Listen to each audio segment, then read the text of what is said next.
Hello বন্ধুরা, আপনারা সবাই কেমন আছেন? আজকে আমি আপনাদের সাথে একটি দক্ষিণ ভারতের, বিশেষ করে কেরালা এবং তামিলনাড়ুর একটি জনপ্রিয় খাবার আপ্পামের রেসিপি শেয়ার করছি। এই আপ্পামটি বানানোর জন্য আমি প্রথমে মিক্সার গ্রাইন্ডারে সুজি, টক দই, জল, লবণ এবং সামান্য বেকিং সোডা দিয়ে মিক্সারে একটা ঘন ব্যাটার তৈরি করে নিয়েছি।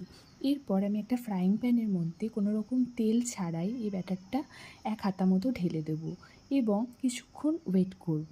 1 মিনিট বা 2 মিনিট এটি তৈরি হতে সময় লাগে। যখন এর মধ্যে বাবলস চলে আসবে এবং এটার রং পরিবর্তন হয়ে যাবে, তার মানেই বুঝে নিতে হবে এটা হয়ে গেছে। এটা উল্টানোর কোনো প্রয়োজন নেই। এটার এক পিঠটা হয়ে গেলেই এটা রেডি হয়ে যায় খুব তাড়াতাড়ি। এরপর এটার সাথে খাওয়ার জন্য আমি একটা নারকেলের চাটনি তৈরি করছি। এই নারকেলের চাটনি তৈরি করার জন্য প্রথমে সাদা তেলের মধ্যে টমেটো, রসুন এবং নারকেল কুচি এবং তার সাথে ছোলার ডাল ভালো করে ভেজে নিতে হবে।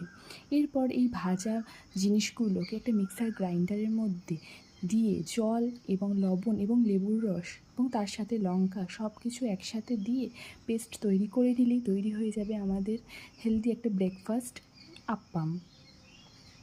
হ্যালো বন্ধুরা, আপনারা সবাই কেমন আছেন? আজকে আমি আপনাদের সাথে একটি দক্ষিণ ভারতের, বিশেষ করে কেরালা এবং তামিলনাড়ুর একটি জনপ্রিয় খাবার আপ্পামের রেসিপি শেয়ার করছি। এই আপ্পামটি বানানোর জন্য আমি প্রথমে মিক্সার গ্রাইন্ডারে সুজি, টক দই, জল, লবণ এবং সামান্য বেকিং সোডা দিয়ে মিক্সারে একটা ঘন ব্যাটার তৈরি করে নিয়েছি। এরপর আমি একটা ফ্রাইং প্যানের মধ্যে কোনো রকম তেল ছাড়াই এই ব্যাটারটা এক হাতা মতো ঢেলে দেবো এবং কিছুক্ষণ ওয়েট করব।